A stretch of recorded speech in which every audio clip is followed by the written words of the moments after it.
सर्व खरं तर पत्रकारांचं आजच्या प्रेसच्या निमित्तानं आपल्या सर्वांचा आभार मानतो आणि काल आम्ही आता 150 किलोमीटर प्रवास करत प्रचंड प्रतिसाद शेतकऱ्यांना दिलेला आहे. मला वाटतं घराघरातून प्रत्येक शेतकरी जातपात धर्मपंथ बाजूला ठेवून पार्टी बाजूला ठेवून येणार आहे. काल मुख्यमंत्री साहेबांसोबत आमची SMS द्वारे चर्चा झाली आणि त्यांना आम्ही सांगितलं की आज आम्ही येऊ शकत नाही, कारण इकडे जर आलो तर 1 ते 1.5 लाख लोक आज इकडे येऊन नागपूरकडे येणार आहे आणि आम्हीच जर तिकडे गेलो तर इथलं नेतृत्व कोणी करू शकणार नाही. त्याच्यामुळं आम्ही काही त्यांचे ए बी असे मुद्दे काढलेले आहे. एवर निर्णय घेणं महत्त्वाचं आहे आणि बीवर चर्चा झाली पाहिजे. हे दोनही गोष्टी आम्ही फेस टाईमवर मुख्यमंत्री महोदयांना पाठवले, बावनकुळे साहेबांना पाठवले. त्यांनी मला वाटतं 3 ते 4 वाजेपर्यंत निर्णय घेतला पाहिजे. आम्ही त्यांची वाट पाहतोय, कारण लढाई आजच्या 1-2 दिवसाची नाही आहे. लढाई गेल्या 7व्या आम्ही रायगडपासून उपोषण सुरू केलं तेव्हापासूनची लढाई आहे. आत्ताच मुद्दे उपस्थित केले काय नाही. आम्ही 7 तारखेला मिटिंग झाली. 7 तारखेच्या मिटिंगमध्ये ज्या मुद्द्यावर त्यांनी 7 दिवसात निर्णय घ्या असं म्हटलं होतं, ते अजूनही 4 महिने झाले कुठलाही निर्णय घेतलेला नाही. मीटिंग झाल्यानंतर ती मीटिंग जर वांजुटी होत असेल तर त्याला काही अर्थ उरणार नाही आणि म्हणून आम्ही प्रशासनाला अतिशय शांततेच्या मार्गानं 4 ते 5 वाजेपर्यंत आम्ही अतिशय शांततेच्या मार्गानं खरं तर ही लढाई सुरू करतो आहे. आम्हाला अपेक्षा आहे का या लढाईमध्ये सगळ्यांनी सहकार्य करावं. प्रत्येक शेतकऱ्यांनी एकत्रित होऊन या लढाईत सामील झालं पाहिजे. लढाई अतिशय महत्त्वाच्या टप्प्यावर येऊन पोहोचली आहे आणि शासनाकडून अपेक्षा करतोय का सरकारनं हे पुण्याचं काम पदरी घ्यावं. हे जर काम केलं, आज शेतकरी प्रचंड अडचणीत आहे आणि असं असताना निर्णय घेणं फार महत्त्वाचं आहे. योग्य वेळ याच्याशिवाय दुसरी असू शकत नाही आणि मग मुख्यमंत्र्यांनाही आम्ही विनंती करतोय का याशिवाय दुसरी योग्य वेळ नाही आणि हे जर झालं नाही तर 4-5 वाजेपर्यंत आम्ही वाट पाहतोय. 4-5 नंतर मात्र आम्हाला मुख्यमंत्री रामगिरी बंगल्यावर आम्हाला जावं लागेल, त्यांच्या घरापर्यंत, स्थानापर्यंत. कोणी आम्हाला अटकाव करू नये. आम्ही सरळ 4-5 नंतर आम्ही रामगिरीवर कूच करणार आहोत. म्हणून 4-5 वाजेपर्यंतच्या आत हा निर्णय घ्यावा. तुम्ही म्हणाल हे घाई का आहे, तर ही घाईचा विषय नाही. मला वाटते 8 स्मरणपत्र मुख्यमंत्र्यांना दिले. त्याच्या अगोदर आम्ही रायगडला उपोषणाला बसलो. 7व्या महिन्यात मीटिंग मुख्यमंत्र्यांसोबत झाली, त्याच्यावर चर्चा झाली. त्यांनी बऱ्याच गोष्टीचा होकार दिला आणि तरीसुद्धा काही निर्णय होत नसेल तर आता ही घाई करणं फार महत्त्वाची आहे. पाणी, ऊन, वारा, पाऊस काही असलं तरी आमचा शेतकरी जाग्याहून हटणार नाही. मेंढपाळ असेल, माझा दिव्यांग बांधव असेल, दिव्यांग बांधव पण आलेले आहे, काही मूकबधीर आहे. काय म्हणतं पोलिसांचं काही सूचना आहे ते त्यांच्या कानावर जात नाही. म्हणजे काही अंध लोक आहे, काय चालू आहे ते त्यांना दिसत नाही. म्हणजे अशा पोलीस फोर्स वापरताना ही काळजी घ्या. पोलिसांना विनंती करतोय का आमच्यासोबत प्रचंड दिव्यांगाचं प्रमाण आहे आणि दिव्यांग काही पाय तुटलेले आहे, काहींचं मूकबधीर आहे, काही अंध आहे. कशानं काही झालं तर तुमच्या सूचना त्यांच्या कानापर्यंत जाणार नाही. खानाखुनीची भाषा त्यांना साईन लँग्वेज समजतं, त्यांनी साईन लँग्वेजची व्यवस्था करावी, नाहीतर एखादा मोठा प्रॉब्लेम होऊ शकतं. याची काळजी प्रशासनानं घेतली पाहिजे. परंतु एक नक्की सांगतोय, निव्वळ निर्णयाशिवाय आम्ही मागं हटणार नाही. लेखी स्वरूपाचे निर्णय लागेल, काही ठिकाणी शासन निर्णय काढावं लागेल, काही ठिकाणी परिपत्रक काढावं लागेल, ते काढलं पाहिजे अशी आमची मुख्यमंत्री महोदयांना नम्र विनंती आहे. दोनही उपमुख्यमंत्री आहे, त्यांनाही नम्र विनंती आहे. आम्हाला जाणून बुजून काही कायदा सुव्यवस्थेचा प्रश्न निर्माण करायचा नाही, परंतु आमचा अंत पाहू नये. कारण पहिले शेतकरी अडचणीत आहे, म्हणून अंत पाहू नये एवढी विनंती आहे. सरकारनं तातडीनं निर्णय तो शक्तीपीठ रद्द करावा. 40-50 हजार कोटीचे जे काय असेल ते कर्ज च्या संदर्भात तातडीनं निर्णय घेतला पाहिजे अशी विनंती करतो. अजितदादा नवले इथे आलेले आहे, आमचे राजूजी शेट्टी पण येणार आहे, वामनराव चटप आहे, तिकडे काँग्रेसनं सुद्धा पाठिंबा दिलेला आहे. आमचे विजय जावंदियाजी आहे, प्रकाशजी पोरे आहे, तुपकरजी आहे. हे सगळे नेते एकत्रित, सगळ्या भूमिपुत्र संघटना असन, बळीराजा संघटना असन, भरपूर ज्या काही संघटना शेतकऱ्यांच्या आहे, सगळ्या लहान मोठ्या संघटना एकत्रित होऊन हा लढा उभारतो आहे. आणि जे कालपासून ट्रॅक्टरनं आमचे कार्यकर्ता आले त्यांची खरं तर त्याला आम्ही मानाचा मुजरा करतोय। त्यांनी स्वतः सगळी चटणी भाकर वगैरे सगळं सोबत घेऊन स्वतः ट्रॅक्टरची वर्गणी करून सातत्यानं आमच्या सोबत आहे। त्यांना बच्चू कडूचा लाल सलाम मानाचा मुद्रा त्यांना सलाम करतोय आणि त्यांचाही आभार मानतो। काही गोष्टी अजितजी तुम्हाला सांगेल।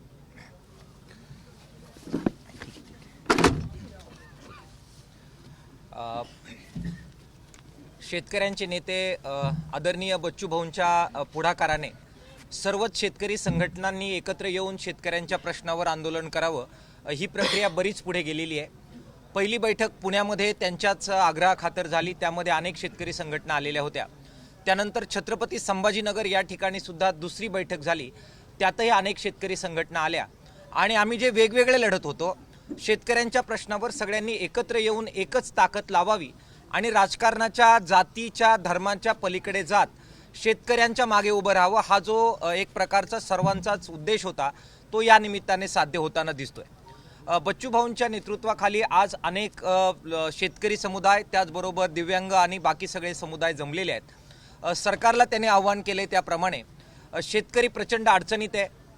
विशेषतः अतिवृष्टीमुळे जे प्रचंड नुकसान झालेलं आहे आणि सोयाबीनचे आणि कापसाचे भाव ज्या प्रकारे पडलेले आहेत त्याच्यामुळे शेतकरी अत्यंत संकटात आहे आणि त्यामुळे महाराष्ट्रात आत्महत्या वाढू शकतात अशी वाईट परिस्थिती आहे। त्यामुळे हीच ती योग्य वेळ आहे ज्यावेळी सरकारने कर्जमाफी केली पाहिजे आणि म्हणून आम्ही सर्व शेतकरी संघटना एकत्र येऊन सरकारला अपील करतोय की संपूर्ण कर्जमाफीची घोषणा करावी। जे अतिवृष्टीचं नुकसान झालंय त्याच्यामध्ये जी भरपाई दिली आहे सरकार म्हणतंय की ते 31,600 कोटीची आहे, मात्र प्रत्यक्षामध्ये ती फक्त 6,500 कोटीचीच आहे। बाकी इतर सगळ्या योजनांची बेरीज करून त्यांनी हा आकडा फुगवलेला आहे, त्यामुळे त्यातून सुद्धा शेतकऱ्यांना दिलासा मिळालेला नाही। पीक विम्याचं मोठं संरक्षण शेतकऱ्यांना मिळत होतं, मात्र जे ट्रिगर काढून टाकले त्याच्यामुळे ते संरक्षण सुद्धा मिळालं नाही आणि त्यामुळे एक प्रकारची निराशा ही शेतकऱ्यांची झालेली आहे। जी जमीन खरवडून गेल्यात, विहिरी भरून गेलेल्या आहेत, रोजगार हमीच्या अंतर्गत मोफतपणाने ते काम करून द्यायला पाहिजे, या अनेक मागण्या आहेत। दिव्यांगांसाठी बच्चू भाऊ अनेक वर्षापासून लढतायत। आज सुद्धा आपण बघा हजारो दिव्यांग बांधव आलेले आहेत, त्यांच्यासाठीच्या त्यांनी ज्या काही मागण्या केलेल्या आहेत त्यांना ॲड्रेस करण्याची गरज आहे। सरकारला माझी विनंती आहे की चर्चेने प्रश्न सुटतात हे आम्हाला मान्य आहे, परंतु केवळ चर्चेची गुऱ्हाळं लावायची, समित्या नेमायच्या आणि कालहरण करायचं असं सुद्धा होता कामा नये। बच्चू भाऊंबरोबर ऑलरेडी याच्यापूर्वी चर्चा झालेल्या आहेत, त्यामुळे चर्चेची गुऱ्हाळं थांबून तातडीने सरकारनं निर्णय करावा अशा प्रकारचं आव्हान सर्व शेतकरी संघटना मिळून आम्ही त्यांना करतो आहोत। महादेवराव जानकर पण येत आहे, तुम्ही सांगा इथून MP भावांतर योजना सुरू केली, माल कुठेही विका, कमी भावात जर हमी भावापेक्षा कमी विकलं तर उरलेले पैसे सरकार MP सरकार देतं। तेलंगणा 5,000 रुपये एकरी देतं, नुकसान हो नाही हो सगळ्या मालाला, फक्त महाराष्ट्र सरकार काही देत नाही। अजूनही सोयाबीनचे खरेदी केंद्र सुरू केले नाही, मक्याचे खरेदी केंद्र सुरू केले नाही। 2400 रुपयाचा मका 1300 रुपयाला विकावं लागतं। मग हमी भावाचा अर्थ काय? पंजाबमध्ये 90% माल शेतीमाल खरेदी केला जातं, 90% हमी भावानं, आणि आमच्या इकडे 6% पण होत नाही। सोयाबीनवाला शेतकऱ्यांना माल विकून टाकला, आता 20 दिवसानं ते खरेदी होईल, म्हणजे व्यापाऱ्याचे सोयाबीन त्या केंद्रावर जाण्याची शक्यता नाकारता येत नाही। आणि मग ज्यानं सोयाबीन विकली असेल, कापूस विकला असेल किंवा मका विकला असेल त्याला भावांतर योजनेच्या माध्यमातून त्याला मदत गेली पाहिजे। 20% हमीभावावर बोनस देणार होतं सरकार, म्हणजे प्रत्येक शेतीमालावर हमीभावाच्या 20%, इथं हमीभावानंच खरेदी केली नाही तर 20% बोनसचं काय, या संदर्भात बोललं पाहिजे। त्यांच्या जाहीरनाम्यामध्ये होतंय 6,000 रुपये सोयाबीनला ते सांगत होते, म्हणजे हाती आलेला मालाला सुद्धा जर 500 रुपये क्विंटलनं, कुठं 1500 रुपये क्विंटलनं आणि कुठंतरी वखरपट्टीच करावं लागली, त्याच्यावर आम्ही पाहतो ते सोयाबीन काळाच्या कामाचीच राहिली नाही। अशा अवस्थेमध्ये त्याला दुष्काळाचे पैसे भेटले नाही आणि शेतीमालाला भाव पण भेटत नसेल तर दुहेरी हत्या आहे। एका हातून एक तलवार, दुहेरी तलवार चालवली आहे। एकानं निसर्गानं मारल्या गेला आणि दुसऱ्यानं भावानं मरताय शेतकरी। त्याच्यामुळं आता आम्ही शेतीत तुमच्या व्यवस्थेमुळं, तुमच्या धोरणामुळं मेल्यापेक्षा आम्ही रस्त्यावर येऊन मरायला तयार झालेलो आहो। तिथं आम्ही एक चिणून मारल्यापेक्षा, मरत असल्यापेक्षा रोज 12-13 आत्महत्या असतं, रोज 12-13 आत्महत्या होत आहे। आम्ही कापा म्हटलं तर तुम्हाला मिरची लागली, रोज मरतोय तर तुम्हाला काही वाटत नाही। कापा म्हटलं का लोकशाही आठवतो तुम्हाला, संविधान आठवतंय, आणि रोज मरतंय त्याचं तुम्हाला काही आठवत नाही। यातीच दुर्दैवी गोष्ट आहे। आम्ही ही लढाई आरपारची लढणार आहोत। मुख्यमंत्री महोदयांनी याच्यावर तातडीनं लक्ष घातलं पाहिजे. 4 ते 5 वाजेपर्यंत आम्ही त्यांना वेळ देणार आहोत. त्याच्या आत हा निर्णय घेणं महत्त्वाचं आहे. 10:30 वाजता जी बैठक होणार आहे त्याच्यामध्ये तुमचं कोणी प्रतिनिधी पाठवणार आहे का राजू शेट्टी? नाही, तिथं पाठवून काही फायदाच नाही ना. माझं काय म्हणणं आहे, आम्ही त्यांना अ आणि बी ची मी लिस्ट पाठवलेली आहे. काल मी SMS द्वारे CM साहेबांना पण SMS केला. त्यांनी कबूल केलं की बाबा इथून जर आम्ही उद्या 1-1.5 लाख लोक इथं येणार आणि आम्हीच तिकडे गेलो आणि दोघं तिकडे जाणार, दोघं इकडे राहणार, तर तो निर्णय होणार नाही. त्यांनी त्याच्यासाठी आम्ही तिकडे जर गेलो तर इकडला कायदा सुव्यवस्थेचा प्रश्न निर्माण होऊ शकतं आणि त्याच्यामुळे आम्हाला तिथं जाता आलं नाही.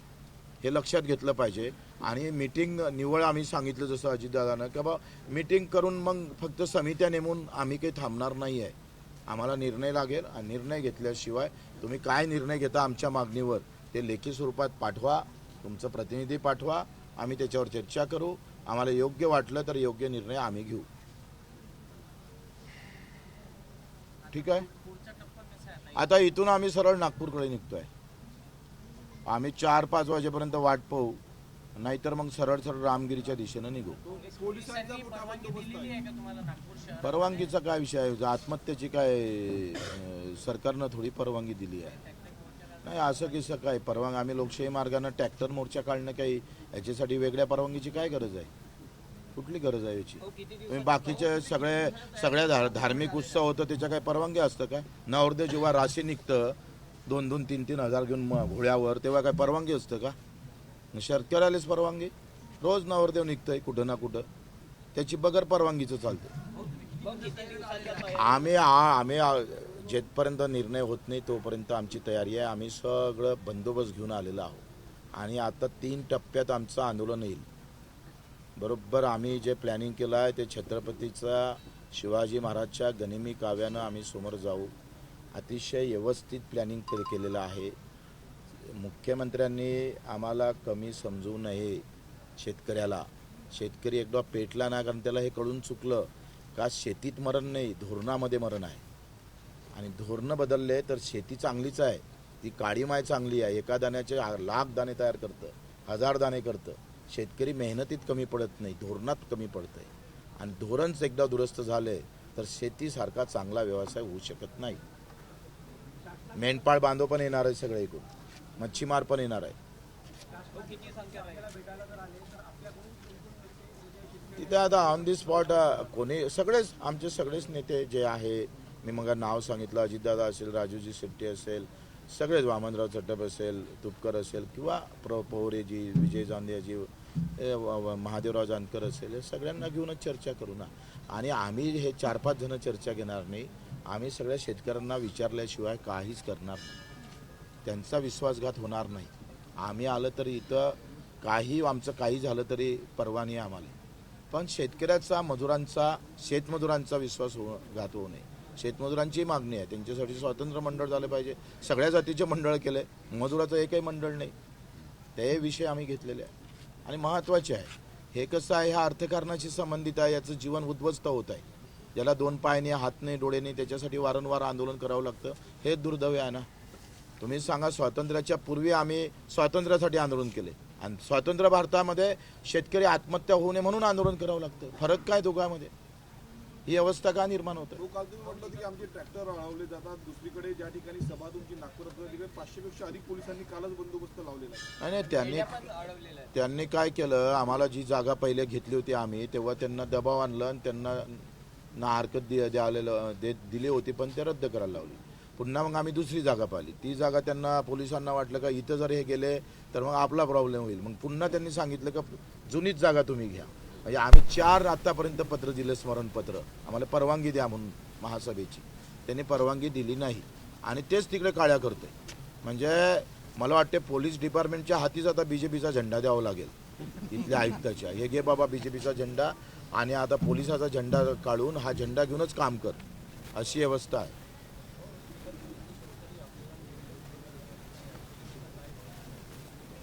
इगतपुरीचे शेतकरी आलेले आहे, सकाळी भेटले ते. त्या तालुक्यात, इगतपुरी तालुक्यात फक्त 20% जमीन शिल्लक राहिली शेतकऱ्याची आणि ते 20% म्हणजे पूर्ण तालुक्यात जर 40,000 हेक्टर जमीन असत तर त्याच्यातले 35,000 हेक्टर जमीन सगळ्या कंपनीला वाटून घेतली शेतकऱ्याजवळून काढली. पहिला तालुका आहे हा महाराष्ट्रातला, शेतकऱ्याची एकही जमीन त्या तालुक्यात एकही एकर राहणार. आणि आता कुंभमेळाव्यात अर्धीवृद्धी जमीन घेऊन घेणार. आणि शेतकरी उपाशी, म्हणजे शेतकऱ्याला मारूनच काही करायचं आहे. शेतकरी हा मारासाठीच ठेवला आहे गव्हर्नमेंटने. कांदा उत्पादक शेतकरी पण याच्यात उद्ध्वस्त झाले. कांदा उत्पादक असेल सगळेच घेतले. आम्ही जेव्हा महाराष्ट्रभर फिरलो ना, तर हापूस आंब्यापासून कांदा उत्पादक, केळी उत्पादक, काजू उत्पादक, मी 4थ्या वर्गात काजू खाल्ले होते. मला वाटलं बम सुखी राहत असेल हा शेतकरी. तर तो इतका दुःखी आहे. मी या कोकणात गेल्यावर माहीत पडलं, त्यांच्या वाड्यात गेलो, त्यांच्या शेतात गेलोय, काही कोणी चांगलं नाही. कोणताही ऊसवालापासून आमचा सोयाबीन कोरडो होतं त्याच्यापेक्षा मरतो. हो, आता पाणी जास्त आलं तरी मरतोय, तो नाही आलं तरी मरतोय. दूध उत्पादक शेतकरी आहे. ठीक आहे.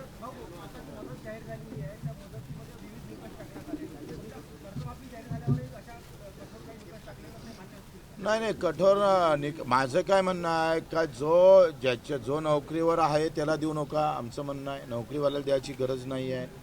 जो मोठा उद्योगपती आहे, ज्याचे आता अजितदादाला कर्जमाफीची गरज आहे का, बच्चू कडूला गरज आहे का, नाही आहे. मला 70,000 रुपये महिना रिटायर झाल्यावर आमदारकीचा भेटतं, मग मला गरज नाही आहे ना. हे माझं काय म्हणणं आहे का, गरीबातल्या गरीब शेतकऱ्यापर्यंत ते गेली पाहिजे, याच्याबद्दल दुमत नाही. पण ते आमचे बावनकुळे फार्म हाऊस म्हणतात. आता लोक शेतातच घर बांधतात पश्चिम महाराष्ट्रात अर्धे अधिक, म्हणजे शेती करायसाठी. तर त्यांचा वेगळा काहीतरी अर्थ होत आहे. त्यांना आम्ही ते समजून सांगू का हे घरच आहे. ते लीडर लोकांसारखं ती वेगळी अवस्था नाही आहे. एबीपी माझा, उघडा डोळे बघा नीट.